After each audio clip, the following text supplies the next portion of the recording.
Yeah. Found that button. All right. I think we're actually going. Now we're going to double check it. You knew too, because you. I had a hunch, and I know there's usually a delay.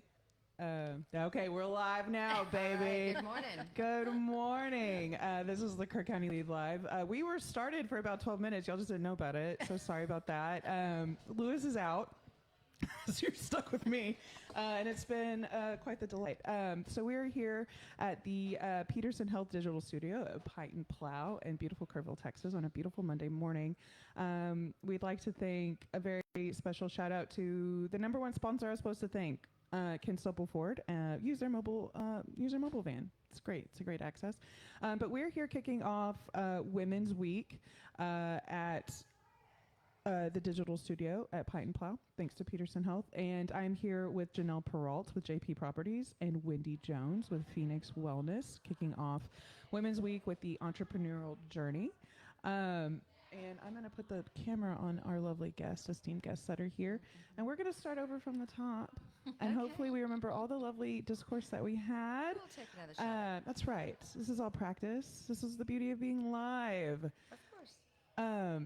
So first, I believe what we started with, if y'all would introduce, we already introduced you, but if you want to go into your business, when you started, and why you started, what was inspired you to start it. So Wende, if you don't mind kicking us off one more time from the top. Okay, thank you for having me. Yes. I am the owner of Phoenix Wellness Center here in town.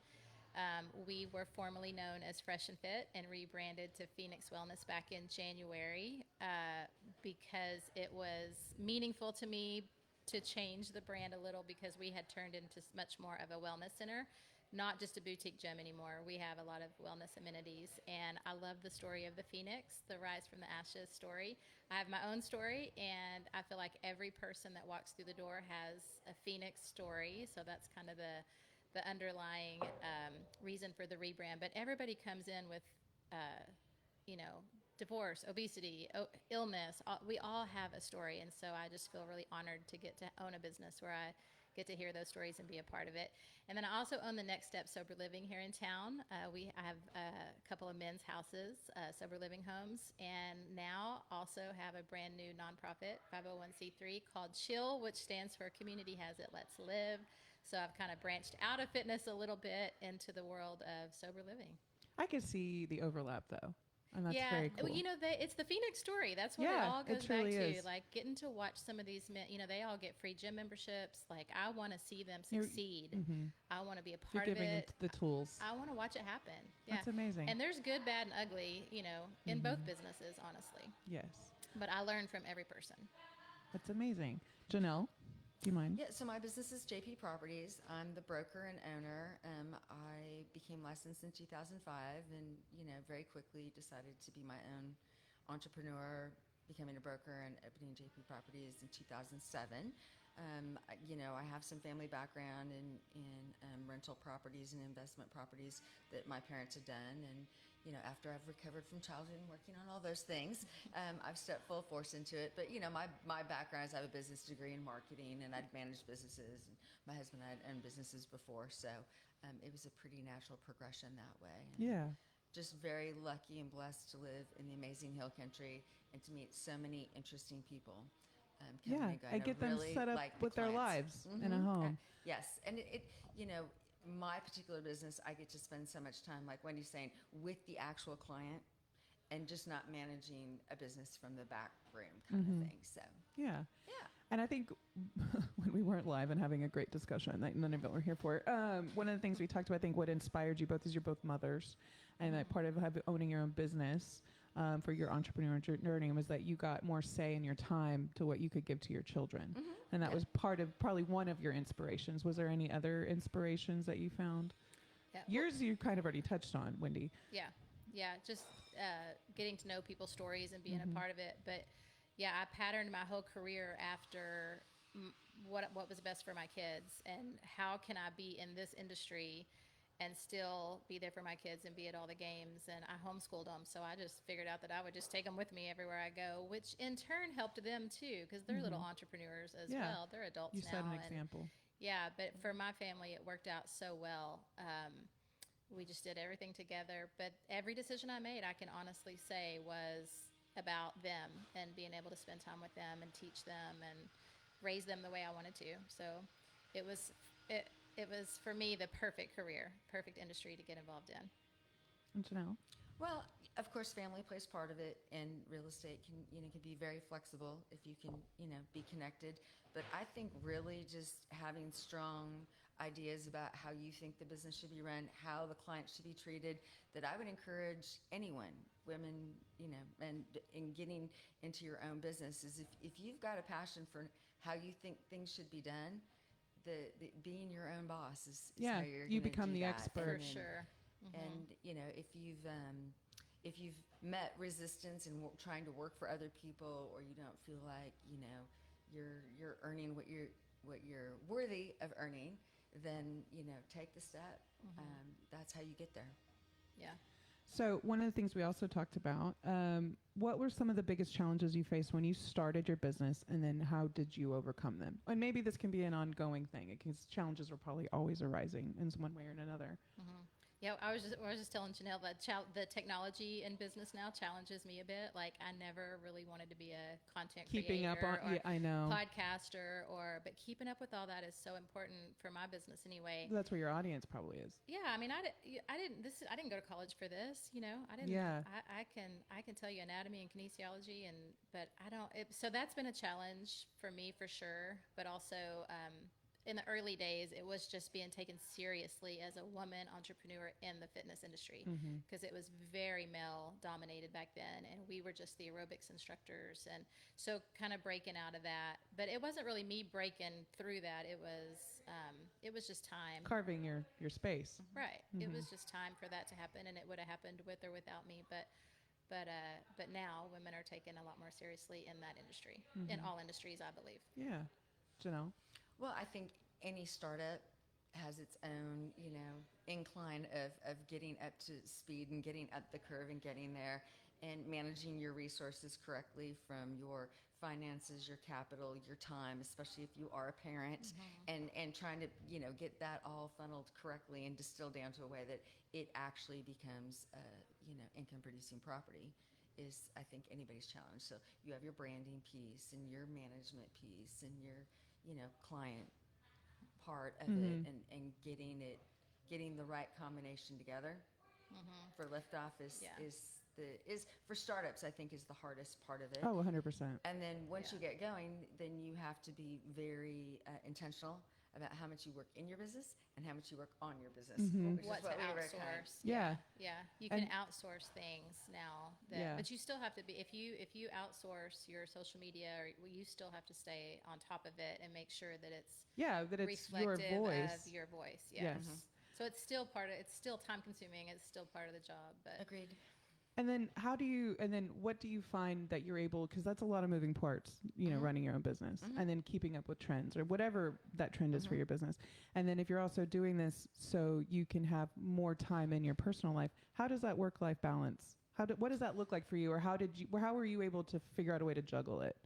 for me, that's been very recent. For many, many years, I said yes to everything. And I think that's part of owning your own business. It's so hard to say no, because everything is a dollar sign. Mm-hmm. Everything is, the business needs to bring in this much money so I can pay this and pay myself and pay my employees. And so I really struggled with that for many years of just say yes, say yes, say yes. And it wasn't until be needed. Yes, Mm-hmm. yes, they need you, Wendy. They want you. Mm-hmm. How can you say no? You have to do it, do it, do it, do it, do it.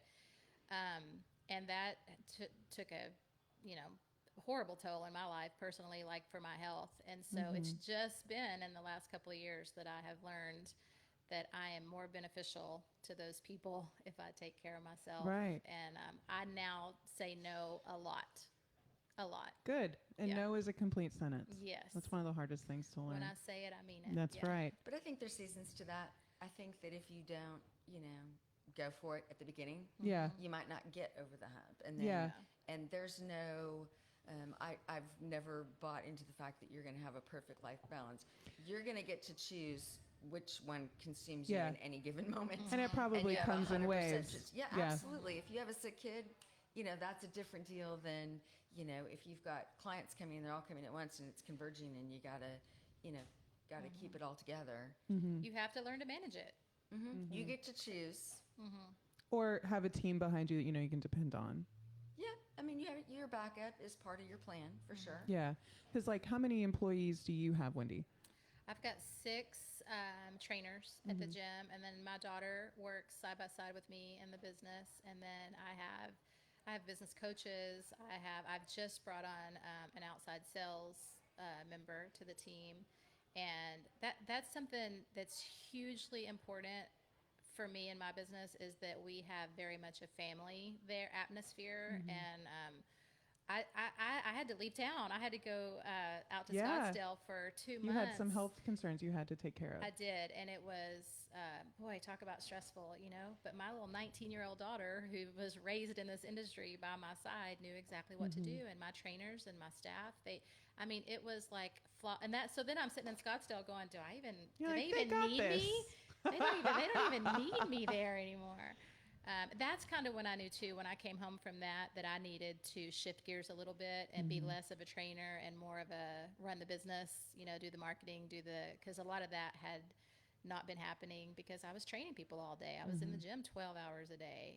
So I was set in Arizona. I was like, who was running my business all that time? I was in the gym. So I learned a lot from that little health stint. That there. experience. Yeah. And Janelle, how many employees do you have? I have 2 agents, and I've had up to 4, but I like my boutique size business because I don't want to be in the business of managing employees and managing agents exclusively. Right. I so appreciate meeting all the wonderful clients that I've had. That to me is much more thrilling to get to know where they came You're from very and what their story. hands-on. Yes. Yeah. And not like if you're going to hire a bunch of people, then your business has to be managed or it won't work out. Yeah. Yeah. Did you have any mentors or role models that helped you along the way on your entrepreneurial journey? I honestly, I wish I could say yes to this question. I get asked this a lot, and I really didn't. I mean, early on, there was back then it was the women that made the videos, the Buns of Steel, like those women were like, oh, that'd be so cool. They were an inspiration. Yes, but I didn't.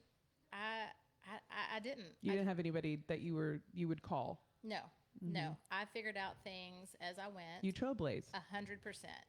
I didn't have any mentors that guided me. It just. So you became a mentor. It wasn't a thing back then. So yes, yeah.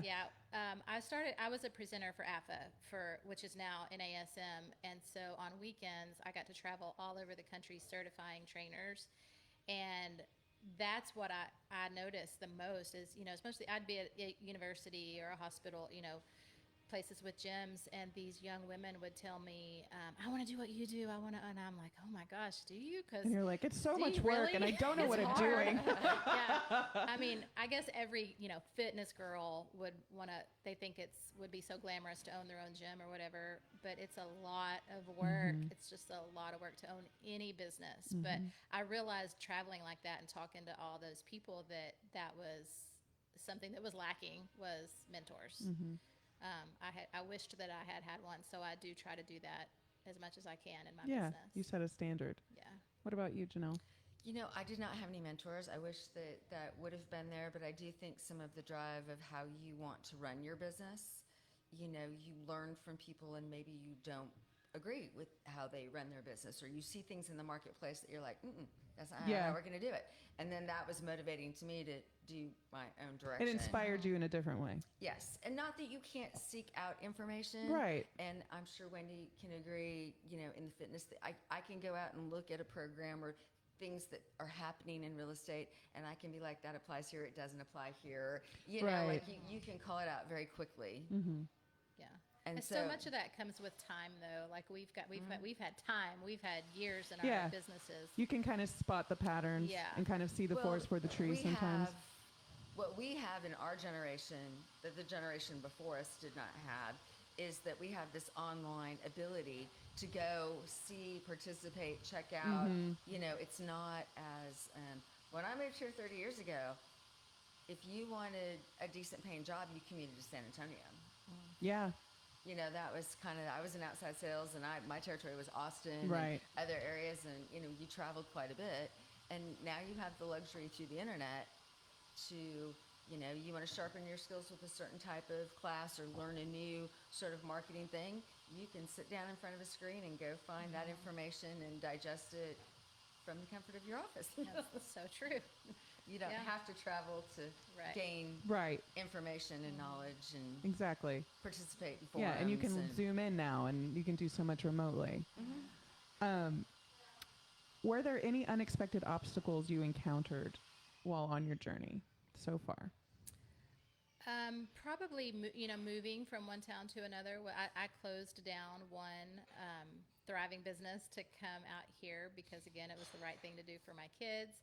And that threw a halt in my plans, and I just had to pivot a little bit. pivot and rethink and refocus and make new goals and make things happen differently than I expected. Yeah. But it was just a pivot, like you said.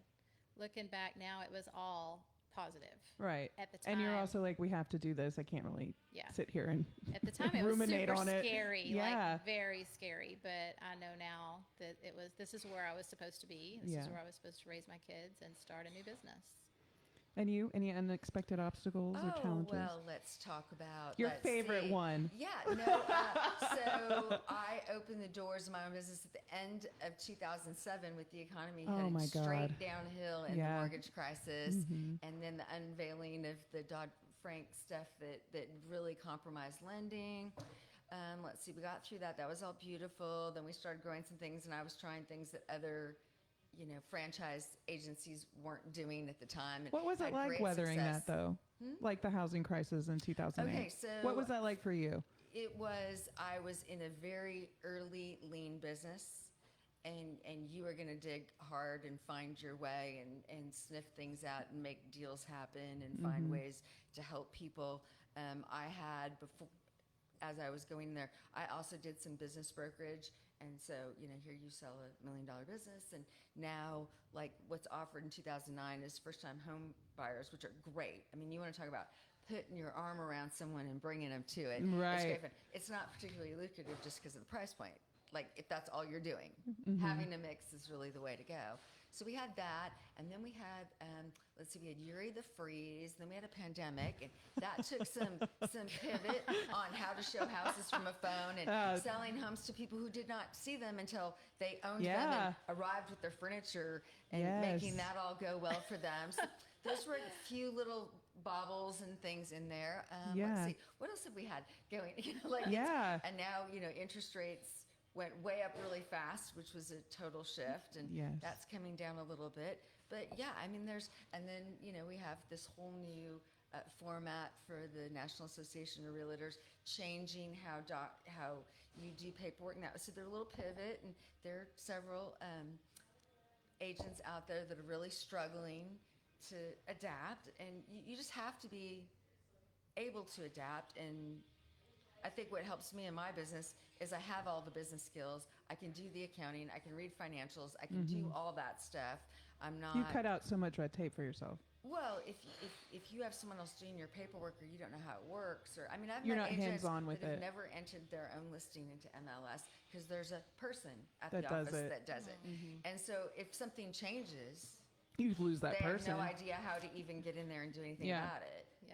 Yeah. So, there've been some. It's never interesting been little boring. Yeah. You've there's never always had a things boring going- moment. And so I tell people and people hear this from me all the time. They say, what's a balanced market?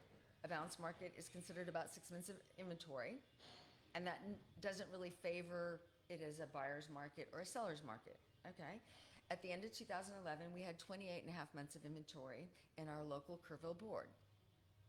That is a lot of properties not selling. Yeah. What So- year was that? 2011. Okay.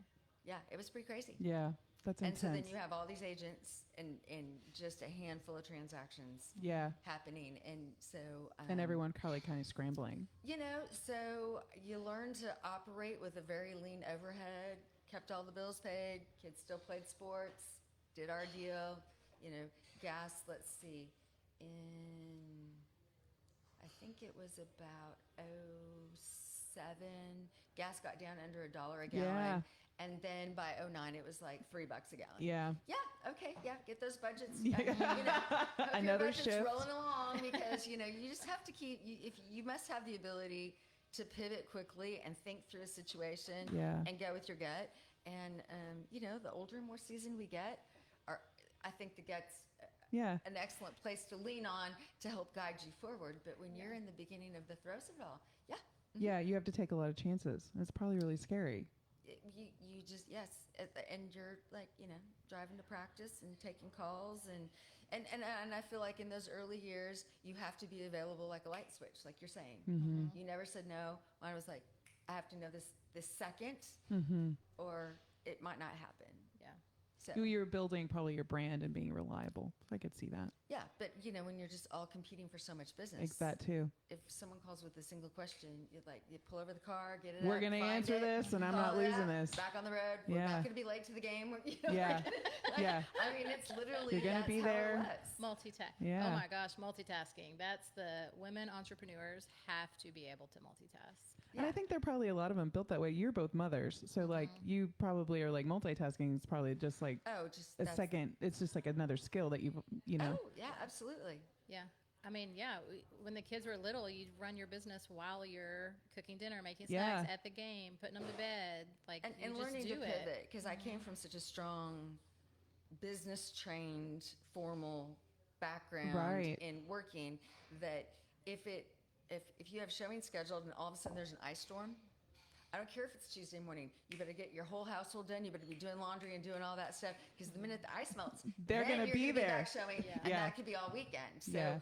like, not having certain pockets in concrete for certain days or Always times a thinking day. ahead Yeah. to the next it, day. It took a long time to go, why am I wearing jeans and doing laundry on a Tuesday morning?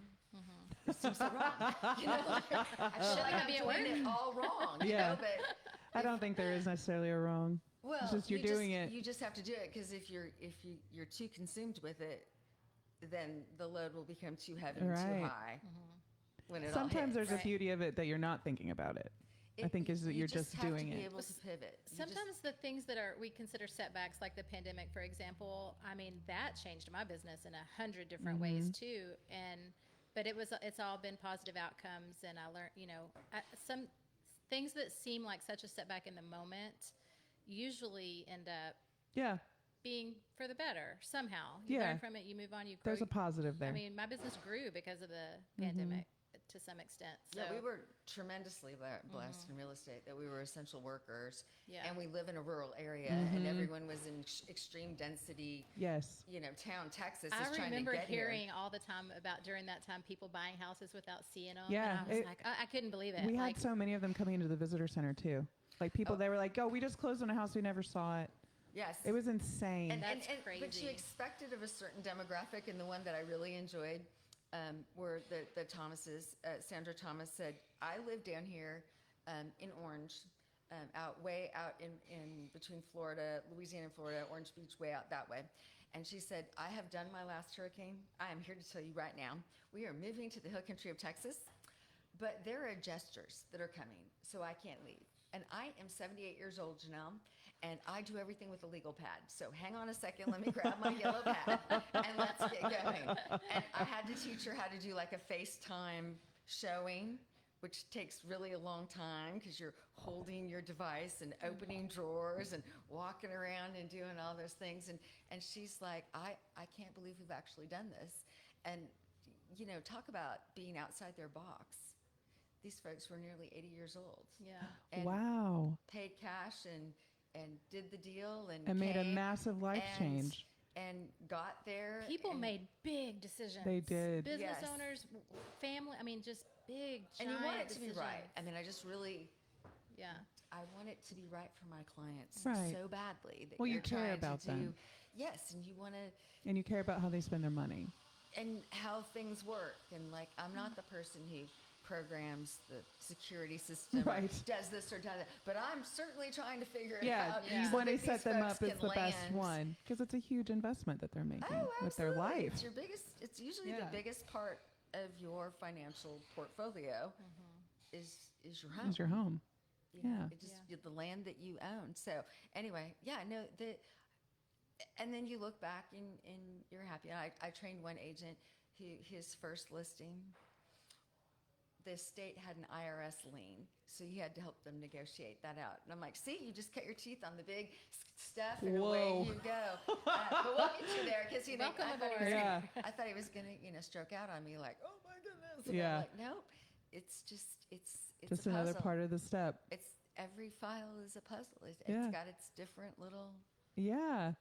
bumps and That's interesting. resistance And you were able to mentor him too. That's the missing piece for so many Yeah. people. well, yeah, and I enjoy that part of it, but I just think that, once you've lived through something really crazy, that you approach the next one with a little bit more, Probably less fear, more confidence. Yeah. Yeah. Somewhere in that more continuum. grace. Yeah, I get it. I think that leads into a great next question. What has been your proudest moment since starting your business? I think you get a series of them over time. That I went out completely on my own and was my own girl, my own entrepreneur with young kids, with an economy going straight downhill, and did it, and got through that part, and all bills were paid, nothing was late, lean, Yeah. very lean. Mm-hmm. I'm like, okay, Just the Got fact that that you one. were able to do it. Yeah. In my career, it's all about the people, like this story. It'll seem so minor to people listening, but just on a personal level, my wins are when somebody gets healthy or somebody, this happened years ago, but one of my favorites was a woman that went to a church that had a bunch of stairs going up to the front door. And for years, she had to go around to the handicapped and go to the back of the church and get to the sanctuary. And the day that she came in, she was like, Wendy, you're not going to believe this. Sunday, I went up every stair. I didn't hold the handrail. I was able to get up those stairs completely on my own and walk into the sanctuary. So it's, all those little stories along the way, and there's a ton of them. But that would seem so minor, I think. But when getting to be the person that helped the person accomplish stuff like that, or just be able to get on the floor and play with their grandchildren, or there's tons and tons of those that I've been able to. Those are my proud moments. They really are. Yeah, you made somebody a little stronger. Yeah, That's amazing. That's why I wanted to start this 32 years ago. That's the reason. Yeah, It's still the reason, and just being able to lay your head on the pillow at night and know that not only do you own the business, but when you lay down and go to sleep at night, every night I get to go like, okay, I'm proud of what I did. Like I'm very proud of what I did today. Yeah. That's huge. So I'll ask the next. I'm hosting another day on Thursday. I'm hosting one about imposter syndrome. So I'm going to ask you a question because I think imposter syndrome is really rampant, especially in women. I struggle with it deeply, which is why Lewis was like, hey, you're hosting this day. And I was like, great. We're all about to get real vulnerable. On it, listening to y'all are both inspiring because I was like, never once did it feel like y'all, to me, as you're telling me this, that you sat there and second guessed yourself. How do you feel like you battle with imposter syndrome? There was no time to question myself. Like, And that's true. You have children too, because you're like, we have to live. Yeah. I never spent any time in that mindset because there just wasn't time for it. I didn't get to be like, oh, am I good at this? I don't know. Should I? There was no time. You never second guessed yourself. Never. It was just go, go, go, go, go. Now, more recently with social media and content creation and stuff like that, yes, I definitely suffer. And well, social media is really good at that. We're all putting our best foot forward on social media. Yeah, it took me a long time to even get to where I would be in a video or a photo or a FaceTime or a Zoom call. I hated being on. I remember the first time I ever did this. What was that? It's because you realize you're being perceived. I was nervous, but imposter syndrome. I think everybody suffers at least a little bit from it. But it's funny that now I have all this wisdom and all this time, and I have so much to say, and I can just feel like I can really help people with their health. Yeah. But yet I don't really want to go on camera and do that. Yeah. Like back in the day, I would have done it. I was in a couple exercise videos. Like I would have been like, yeah, bring the cameras. But then, the older I've gotten, it creeps in. Yeah. It definitely creeps in. Yeah. Janelle? So I don't know that I would say imposter syndrome, but I really feel in goal planning that you have to visualize what you want your life to be or what you want to see yourself doing. And until you can really picture that, it's not going to happen. And I think in raising children that, I raised athletes and, there's so much visualization, goal setting kind of things going along with that, that I don't think I really had issues with imposter syndrome so much. Maybe more feeling like I haven't, like I didn't invest as much time in the goal planning and I'm just kind of working in the business. Yeah. Like that's the one where I start, if there's like, are you spending even times working on the business and in the business? And of course, that's a silly concept because it's like, are you spending even times being a parent or in the business? Like, right. they switch channels and, Yeah. you allocate time back and forth in that way. So there's but I am, kind of a different. I think you have to be. And I don't think there's anything wrong with it. Like, I completely understand that it's not universal for everyone. And there's a lot of reasons behind But I that. think it's also the resentment of like, I'm telling y'all and you're not like, yeah, you're not listening. I gave you the answer. My industry, although it's very open to women and women are very successful in it, but there's an entry level starting place to dealing with different men and personality types and things going on that. And like that, in my mind, that's not right. That so that executing a plan that is right and getting there didn't give me opportunity for imposter syndrome because I felt like they were the ones that weren't being genuine in what they were doing. Yeah. Anyway, so I'm kind of calling out like and so you I wanted to think set an example. I think that you want to do it your way and know that you're right, and there's something fulfilling in getting that done. So wanting to be taken seriously more, I think, would be the. That's a great answer. And just having the confidence to know that you can stand in front of people Take up and space. know what you're doing and be a relevant person in your industry. The confidence that requires. Yeah, it's just one of the things that fly up and not everybody has that. Not everybody can be an entrepreneur. No way. Yeah, it takes a certain personality, mindset, character, charisma. There's a lot of things that go behind being an entrepreneur that some people don't have. It's and not leader, for everyone. Follower, kind of. Yeah. There's some of that in there. I worked a job. I opened my first gym when I was 18, but right out of college, I was a school teacher for 1 year at a charter school. And I learned there is no way I can work for somebody else. In that 1 year, there is no way. Yeah. I would run this school so differently. There it is. They are doing it wrong. There it is. Yeah, it's what Janelle was touching on. That's what I'm talking about. Everything they're doing in this school if you is have wrong. That, then you can. I knew right then, the day that I walked out of that school for the last time, that I will never take orders for anyone else. I will always make the decisions myself, and I will trust myself to do so. And I did. There it is. I love that. There it is. I think that leads into like, then how do you each of you approach leadership and building your own teams? Well, there's a servant leadership quality that I think is organically the right way to be. I think that a servant leader person. Yeah. And both of you give me well with how you serve clients. Like you're already wired that way. Right. So Well, and both of you give me that you're not going to ask anybody on your team anything to do that you wouldn't do yourself or haven't already done yourself. Well, and I just think if you lead with how you would want it if it was the other way around, you got it.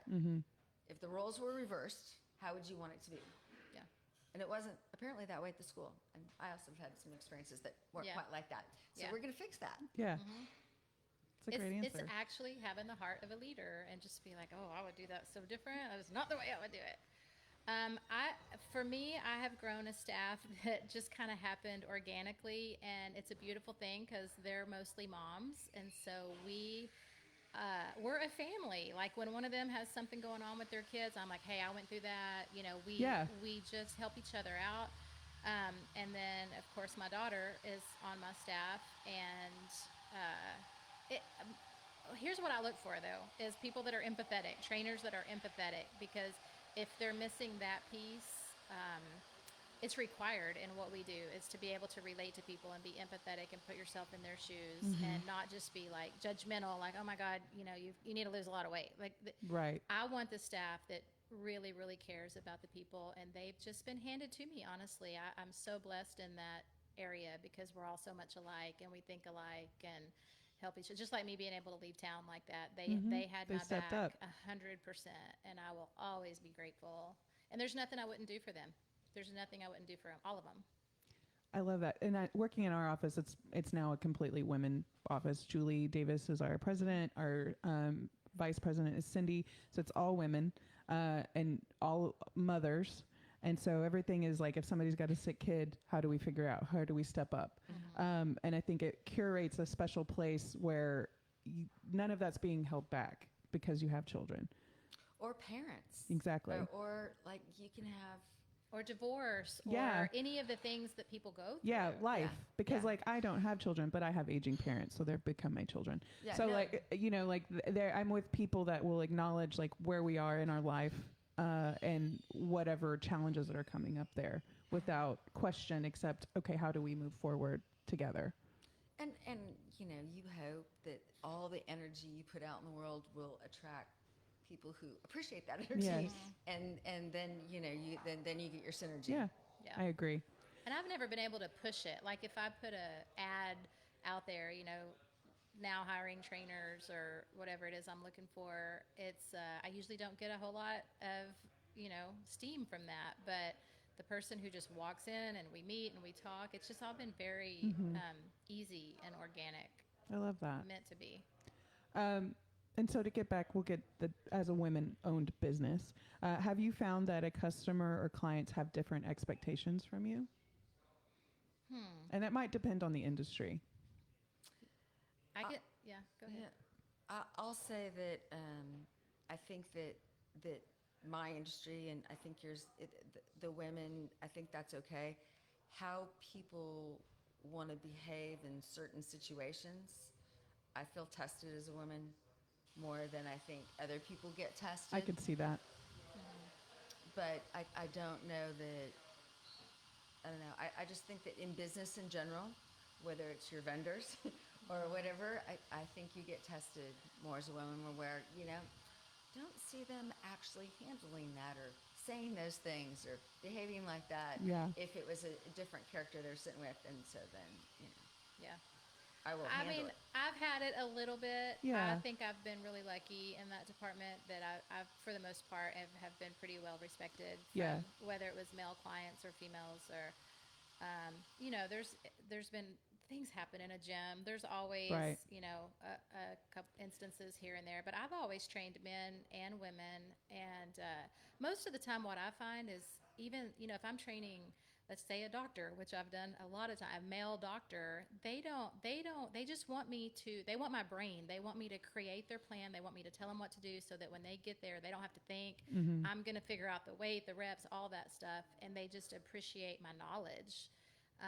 So there has been some, creepy things happen over the years, but the good outweighs the bad so much. And it happens to men trainers too. Yeah. What I think too, for you, Wendy, like you've also curated, I know you have men clients, but you've curated a great gym for a woman in a way that like, I think sometimes women from a certain, growing up from like the late 90s, like in my like teenage years into now, like you've just been such a shift. Like there's very like man friendly gyms. And I think sometimes that can sway a woman not feeling safe there or just feeling intimidated by it. But you've created such a great spot where it's great for anybody, but women can come and feel safe and empowered and take up space. That's one of the most important things to me at the end of the day, really. And you can feel that when you're there. People say it all the time. They come through the door and they're like, oh my God, the vibe here is amazing. And, we have 85-year-olds that are working out. We have the bodybuilder men that are working out. We have the women that are super fit and are the Pilates pro. We have a little bit of everything, but there's never intimidation there. There's just not. And I can't even tell you how that was created. It's, again, just I think, organically. But I also think it's something that part of you, that you've curated that culture. Yeah. So Well, I think people know I don't put up with a whole yeah, lot of BS. Yeah, and so if they're exactly. gonna, You've set a standard. yeah, but Yeah. it's just turned out so great for all of our members and clients. I love it that you can have the 23-year-old bodybuilder man come in and just love his workout right next to the 75-year-old woman that's, work. I just love it. I love it. Everybody just likes everybody, and it's easy, and it flows, and it's so not intimidating, and everybody gets done what they're there to do. And my trainers also have a lot to do with that. It's Yes. not. It's they're in the gym more than I am. It's them. And it's about curating that. So you've curated a great team. Okay, as we're starting to wrap up, but I'd like to hear, what are some future goals for your businesses? I think from a real estate perspective, now that I've done it more, I'm doing a lot more design work for builders. I'm doing more of my own personal investment. There are seasons to a business. Startup should be quite different than where we are almost 20 years in. I mean, that's just a fact, Yeah. right? So I am driving more of the design stuff with builders and remodelers, and you get clients that ask questions all the time, because I really feel like resale, a lot of it is what you've done up to that point. Like, resale isn't the day you decide to sell.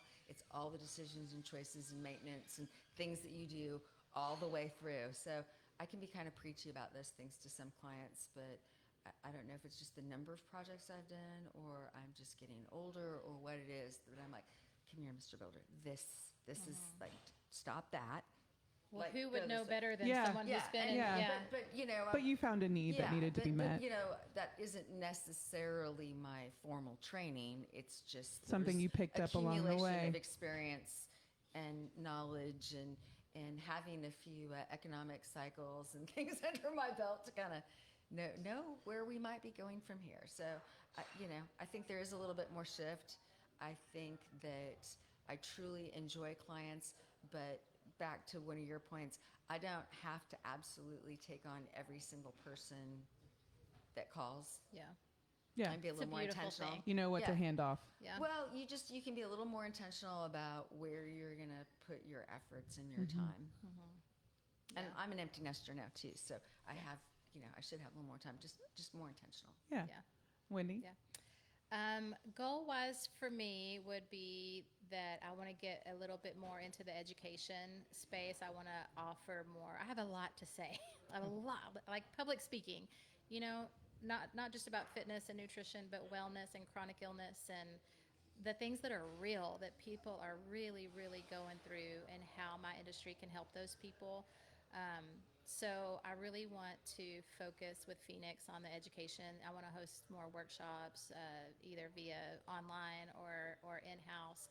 I am starting to work with more and more people outside of Kerrville via the internet with online coaching, and I want to make sure that I'm always at the forefront of education and knowledge. And my industry is one where anyone can call themselves a trainer, whether they're certified or not, whether they have a degree or not. So there's a lot of shady things out there, and social media has brought a lot of that to the forefront. But when I sit and scroll through videos, I know what's right and I know what's wrong, and I know what's good advice and what's bad advice. But most people don't. If you don't know the body, if you don't know anatomy and kinesiology, you don't know any better. And so I just want to make sure that I stay at the forefront of teaching people those things and making sure that people are making good decisions on their health. Great. And this is our final question. So me, as Leslie, I'm not an entrepreneur. I work for somebody, but let's say I wanted to start my own entrepreneurial journey. What is advice that each of you would want to give me? Well, just from this conversation, because it got kind of floated out, if you are very passionate about something should be done a different way in business, I think you've got a spark, and you're on your way to potentially finding out what that offering or what that business would look like. But I think if you have strong convictions about something not being offered in the right way, you don't know like how it's being handled, whatever, and you can that's back to that goal visualization thing. No, I think you could do it better, and it should be done like XYZ. then it's time to do some diligence about whether that's a viable business opportunity for someone wanting to be their own entrepreneur. Yeah, I totally agree with that. And I would just say, if you, Leslie, wanted to start a new business, I would obviously encourage that. And, I love to just be, I don't know, just for women especially, I just think that sometimes women think that they might have it in them, but they're not real sure. But I would just encourage them that if it's something that you're passionate about, and it can be the stupidest thing. Like for me, I was like, I don't ever want to dress in high heels and a dress and work at a bank, or like that. I would be miserable. I want to be in workout clothes. I want to wear tennis shoes. Something as stupid as that. Like if you're passionate about it, then it's a business. It's a business, and if you have the confidence to back it up and not suffer too much from the imposter syndrome. And I think it's harder today, honestly, because of TikTok and and you're like, well, this girl's got it figured out. Like she knows what she's doing, and she's got 10 million followers, and she makes $1 million a month. And I think that makes it harder now for women to think that they can do it. Yes. They just see the finished product. They don't see all the work behind, or what that looked like for that particular person. And online stuff isn't always what it appears to be. Yeah, exactly. Getting to know some content creators, I can just put this out there on the media lines here. Is a lot of those people that do so well, and a lot of times it's kids, and you're just like, that's the stupidest video I've ever seen, and it just got 5 million views. But what people don't realize is that is a full-time job for a lot of those kids. They spend all day creating those videos and editing, and learning and knowing the algorithms. And it's not luck most of the time. No. We may think it looks stupid, like, oh my God, that's so silly. But they're a lot smarter than we give them credit for. Well, and they've kind of been raised in it. Yeah. In a way that they can see it working, like where necessarily you or I wouldn't. Because it was just like a little bit before, and I think there's a lot of it where I didn't take it that seriously, and then all of a sudden this has become its own thing. So I understand. It's I'll look at something and be like, that is the worst advice a trainer can give, and it just got. But you're like, the lighting is beautiful. Yeah, but she looks gorgeous, and everything. She's in a great the audio set. Is perfect, and the background is perfect, and it catches our eyes. It just does. That's a whole nother part of the business that's just mind-boggling to me. But it also requires a lot of work. They do a lot of work. And you can't buy real estate online. You cannot go to Amazon and buy, you have to have situational boots on the ground context. So I'm not as, I don't feel like some of those things are as sustaining businesses as they are one-off kind of. But what we can both agree on is you have to have the passion. Yes. To be an entrepreneur, whatever field, you have to have the passion for it to really be able to be successful at it. And I find that the world is a little more flexible in people having multiple, side hustle, business sort of interests. So where for us it was a 1,000% consuming thing to be in business, and I've had other businesses, so it's 1,000% there. Now you have the ability to create small side businesses and probably dedicate as much time as you can. Those side hustles are sometimes what starts a business for them. I'm just going to do this on the side. Well, personal training is an example of that too. I'm just going to train a few clients on the side, and then if you're good at it and passionate about it, it can replace your whole salary, and you can be doing what you love to do. I've seen that 100 times. Well, ladies, thank you so much for joining us and sharing your stories today. For kicking off Women's Week, couldn't think of two better ladies to start it with. So thank you so much. Is there anything, Lewis always closes like, what did you learn today? Is there anything either of you learned today? Maybe even from each other? Or is there anything you want to impart on somebody? I just think it's affirming that once you've been in your business for a while and you've had the experiences, that there's certain organic things that we know. We just don't discuss them because that's not what working in the business all day is. So it's a nice opportunity to just reaffirm the things that you've, through your experiences and all your clients and all the things that you do, that it's poignant. What's there? We know it. We get it and do it every day. We just don't. We understand all business owners, I think, have an understanding for each other and what we go through and what we experience, and although it may be different, it's kind of the same. Yeah. Well, thank you both for joining us.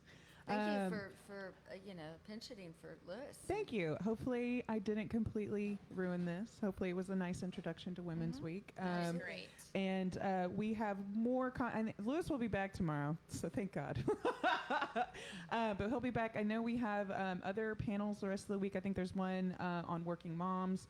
There's another one on body positivity. Mine will be on imposter syndrome, and I can't remember what the last one is. But we have a full week of content to talk about women and what their journeys are like. So excited to go down that. Excited for my day. I've been to a lot of women's conferences, and sometimes I don't feel like all of that stuff is touched on in the way I think it should. I think it gets a little glossed over because I think a lot of part of what goes into imposter syndrome is a lot of mental health aspects that are hard to talk about, but they're important to talk about. So I'm looking forward to delving into that with my panel on Thursday. But thank you all for being with us today, and I will send us off and have a great Monday. So Thank you. Thank y'all. Good All job. right. Thank you all for tuning in. So just having to fumble through all of that is what I'm talking about.